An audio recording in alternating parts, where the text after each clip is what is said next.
You would have seen an interesting game in the last video. Sir has a movie in his mind. He just writes as many number of blanks as there are number of letters in that movie name. The persons who are playing with Sir has to guess what could be the movie he has in his mind. Just telling the blanks is difficult. See, even if you would take a movie name with 5 letters, say, then even for that you have a lot of possibilities. There are so many movies that could be available with 5 letters. So it is difficult for the person on the other side to guess what could be the movie he has in his mind. So he is given a flexibility. The person can say, I assume that this particular letter is present in the movie name. So he can guess one letter at a time. So he says whether this letter is present or not. He asks Sir basically whether this particular letter is present or not. A smart strategy would be generally to start with vowels, because mostly vowels will be present in any name. So A, E, I, O, U. With the vowels, if you start, you can open lot of blanks. You can open up and you can guess the movie name. That is the smart strategy generally they use. So for example, if I say A, I want to guess whether A is present in the movie name. So in case if A is present, the person who has posted the question will write A in those blanks wherever A was present in that movie name. In case if it is not present, he would say it is not present. You come up with the next guess of the letter. So this way, by unraveling each and every possibility of letter, you try to guess the movie name. This is how the game goes. Alright, we had just taken a few top rated movies from IMDb, that is the Internet Movie Database. So let us have a list of those movies here first. As a part of our programming, let us have the list of those movies. Let me have it as a list. The first we had was Anand. The second was Drishyam.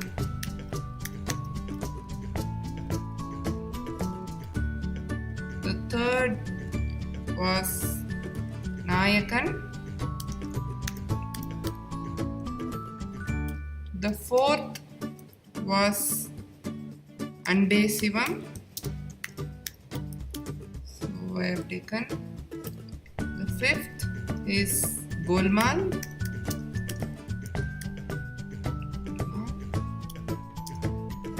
The sixth one is Vikram Veda. Sorry, it's Vikram Veda. The seventh one is Black Friday.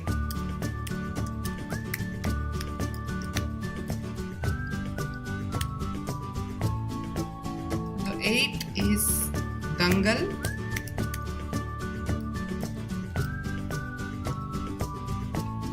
The ninth is Manichitratalu.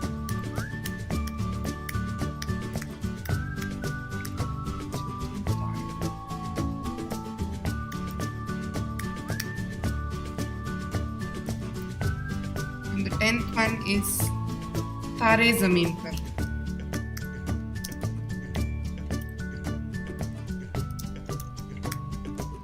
Tare Zameen. So maybe for ease of users, because we have to switch between caps and small, it will be difficult. So let me make everything in small letters. That's just for our ease. It actually doesn't matter. Maybe you can have all caps or anything as you wish. It's convenient for me if I have everything in small, so let me make everything in small letters.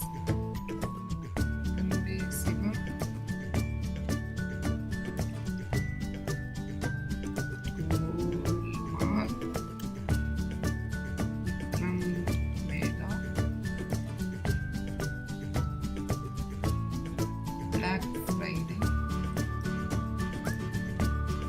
Dangal,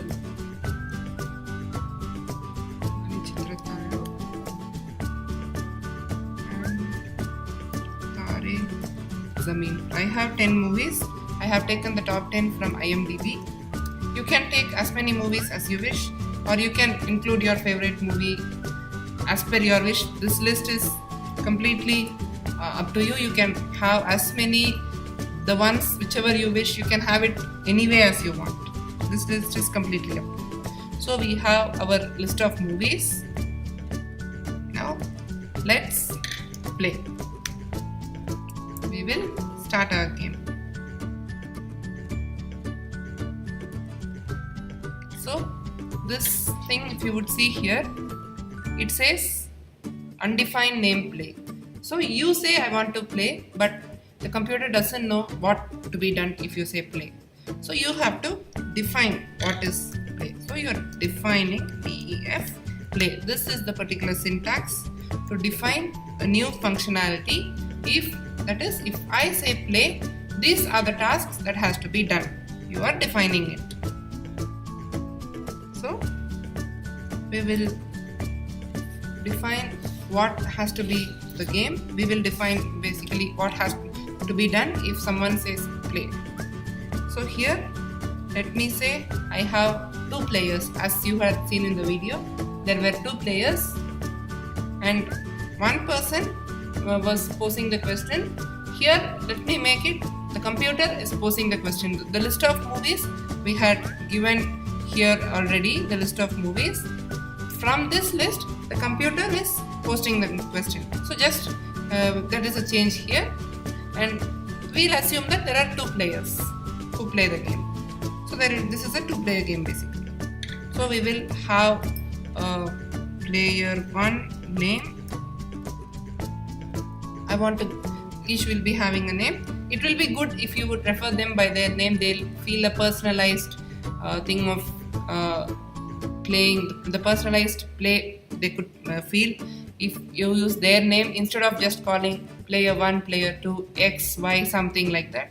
You just use their name. It would be good. So I have to input his name. So I input it. To get the input, I should give him a suitable message that please enter your name. So only then he can understand what do I actually expect in this time, and he will give the proper input. So I have to give the message, input message, that is for this particular message, read this message and give your input, something like that. What could I give? I can give player 1, please enter your name.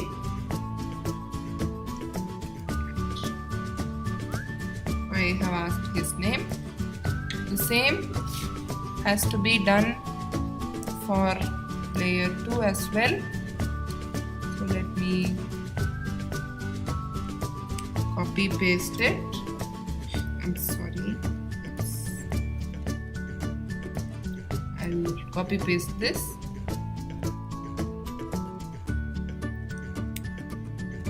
Let me copy and let me paste here. The only change here is it's player 2, not the player 1 again. It should be player 2, and here too we need a different variable. That's why there is a warning that appears here, that the same name, there is a warning as you could see here. This warning appears because there are 2 things with the same name. P1 you had used earlier, P1 name, the same P1 name you are using earlier. So if I change it, maybe this particular thing will be resolved. And now this warning is because it is assigned but it is never used, but this will be used in the upcoming part of the code. So that would be taken care of, that would be fixed. This particular warning symbol that is appearing here would be fixed as the code proceeds. So let us start off with the next part. So for both the players, initially we will have 0 points. So let me initialize that. Points for player 1 is 0. Points for player 2 is also 0. So I have initialized, and if you would see, we alternate the turns of the players. Like maybe once player 1 gets a chance to guess the movie name, the next would go to the next player. This would be an interesting variant if you would alternate and we see who gets the higher score. Probably there are some other variants you may be familiar with. This is one of the interesting variants that we'll be implementing now. Alright, so to keep track of the turn as to who has to play next, we will have some variable called turn. So let me initialize, let me start the value of turn with 0. So why 0? Nothing special, it is the general practice in computer science to count from 0. You can start from anything. Basically what has to be taken care of is the turns must be alternated between the two players. So player 1 gets a chance now, the next must go to player 2, the next chance must go to player 1, the next must go to player 2, and this chain must be happening. So to take care of that, you can start from any value, only thing is you have to take care of the strict alteration, that is the both must get the chance equally. That should not be the case that the same person gets chance again and again. That should not be the case. So that we have to take care of. That's it. So for that we have a variable turn. It's just the general practice of computer science to start counting from 0. That's why I have initialized 0. Nothing special. You can start from any value. So let me say the players are willing to continue the game or not willing to continue the game. So this could be the two states. As the player keeps playing, it is a two-player game, so we need both the players to play. In case if someone is not willing to continue, then the game comes to an end. So to keep track of whether they are willing to continue or not, so I would say willing. I'll keep a variable willing. Initially we'll have that to true because this is the start of the game, so let us keep it true, and as long as the players are willing, you have to play the game. So let me say while willing. So as long as they are willing, sorry, this could be even set like this, while willing. As long as both the players are willing, you continue the game. So this is how. Now here comes the actual game, and I said the turn has to be alternated. So say here I have started the value of turn with 0. You may start with any particular value. At the value 0, it is the turn of player 1. At the value 1, it is the turn of player 2. At the value 2, it is the turn of player 1 again. At the value 3, it is the turn of player 2 again. And this is how it goes. As you would observe, if the turn value is 0, 2, 4, 6, 8 and so on, it is the turn of player 1. If it is 1, 3, 5, 7, 9 and so on, it is the turn of player 2. So every even value of turn is the turn of player 1 and odd value of turn is the turn of player 2. How do we keep track of this even and odd values? There is an operator called the modulo operator. What it does is it divides and returns the remainder of division. So to check whether a number is odd or even, you would divide the number by 2 and check the remainder. For all even numbers, dividing by 2 would give you the remainder 0. For all odd numbers, dividing by 2 would give you the remainder 1. So we will use this concept and check whether the particular value is odd or even. So the turn has to be checked if it is odd or even. So let me check. If turn modulo 2 is equal to 0. Why did I use double equal to? Because single equal to is assignment, that is basically whatever be the value, I don't care, just assign this value, something like that. This is I want to check the equality. I want to retain the value and check it with some standard value. So for that equality check, I will have to use double equal to symbol. So if this is equal equal to 0, that is even value. The turn is even value. If it is even, then when you divide it by 2, you will get the remainder 0. So if that happens, if turn turned out to be even number, then it should be the turn of player 1. Okay, let me write that. It is the turn of player 1. Okay, so we have to first start off by telling that it is his turn. Print player 1's name you have taken, print his name and say that it is your turn. Player 1, this is your turn. Just say him the message. Right? So, what should we be doing now? We should randomly pick a movie from this list of movies. There is a list of movies with us. From that list, we randomly pick a movie. So, let me say that it is picked movie. Picked movie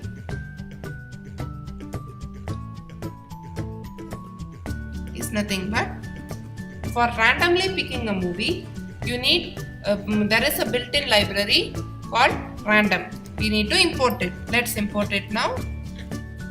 Import random.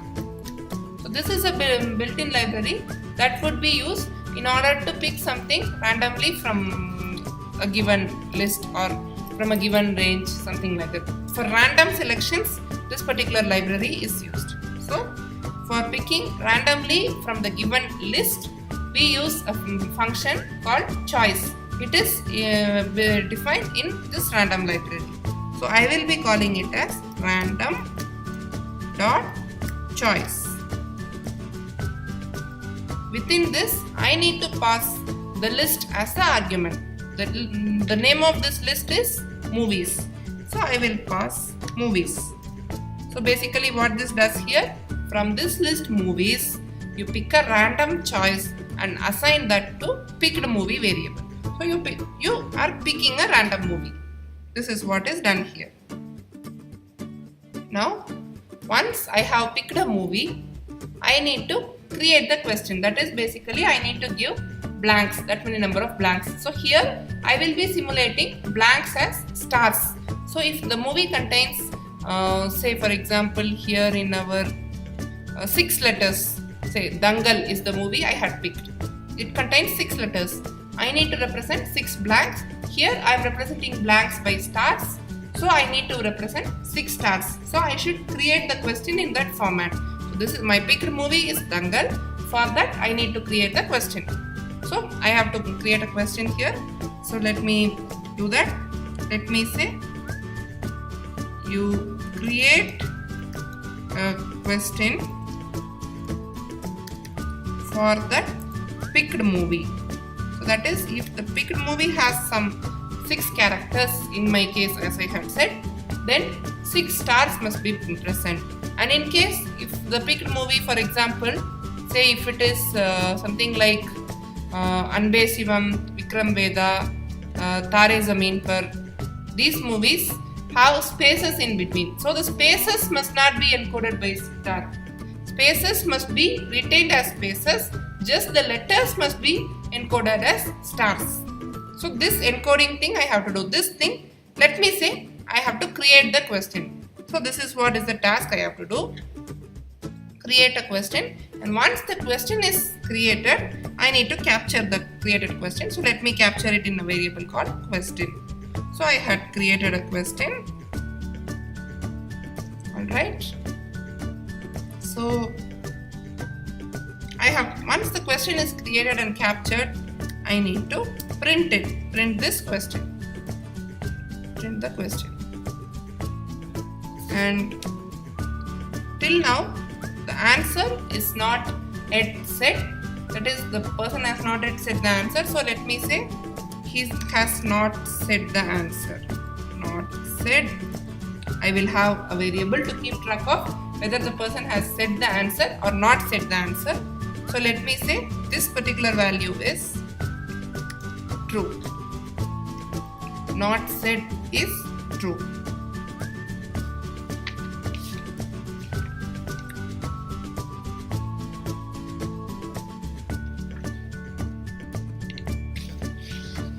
Right? So as long as he says the answer, now we need to continue here. So I will say while not said, as long as the person has not said the answer, continue the game.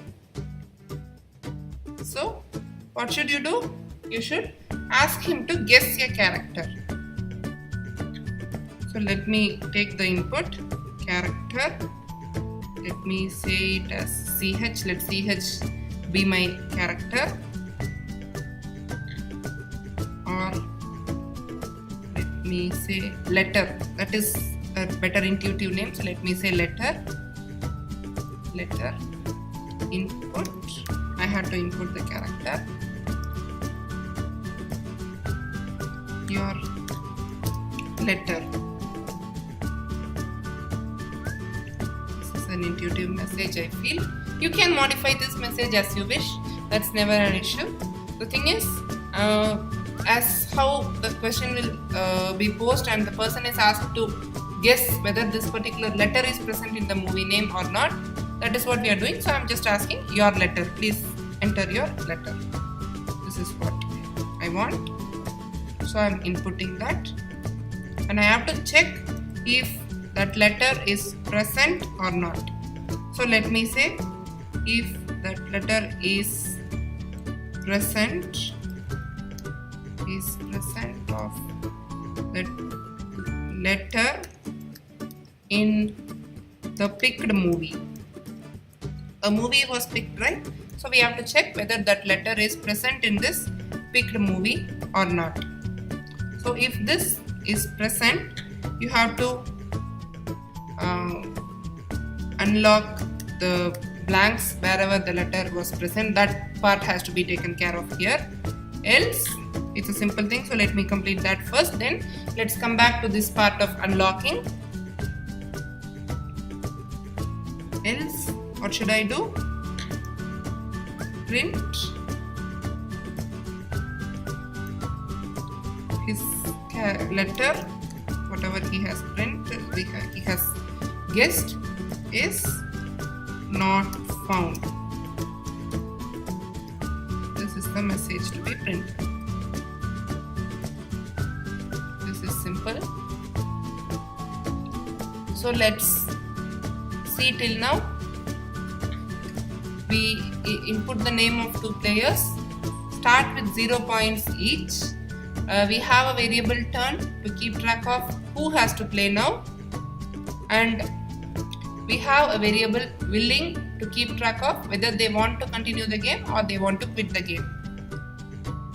So as long as they are willing, we have to play the game. We first start with checking the value of turn. Here. If that is an even value, then it's the turn of player 1. Else, so corresponding else, let me write here so that it is not skipped.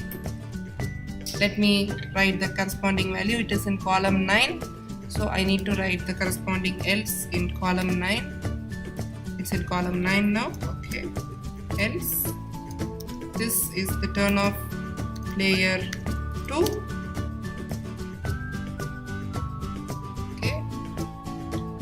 So once both their turns are over, what should we be doing is we need to increment the value of turn. That is, this person has played. Now this should be the turn of the next person. So I am increasing the value by 1. Turn is equal to turn plus 1. This is how I have incremented the value of turn. So this is the outline of our play method. We have completed it. It's just an outline. It's a rough idea of how the game will go. Maybe you pause for some time, look into the outline, understand the flow of the game, then proceed with it. Let's proceed with the missing parts here in the next section of this video. Thanks for watching till now. Please watch the next videos in order to completely understand how this program would work. Thank you.